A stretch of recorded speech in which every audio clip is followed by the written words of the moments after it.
In this video, I am going to show you recover deleted SMS on your Android phone. Let's get started. First, unlock your phone, then open the Google Messages app. After the app is open, for example, if you want to accidentally delete any SMS or chat there, don't worry, you can easily recover them. To do that, simply tap on your profile icon at the top right corner. After that, scroll down a little, find the trash option, click on them. Here you can see all of the deleted SMS chats listed there. Find the exact SMS or chat if you want to recover. Simply long press it. After it's selected, look at the very top. Here you can find the recover icon. Simply tap on it and automatically restore the deleted item. To check it work, simply return to the home page and see the pop-up result. But please note, this process works only 30 days.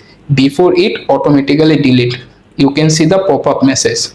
Thanks for watching. Goodbye guys.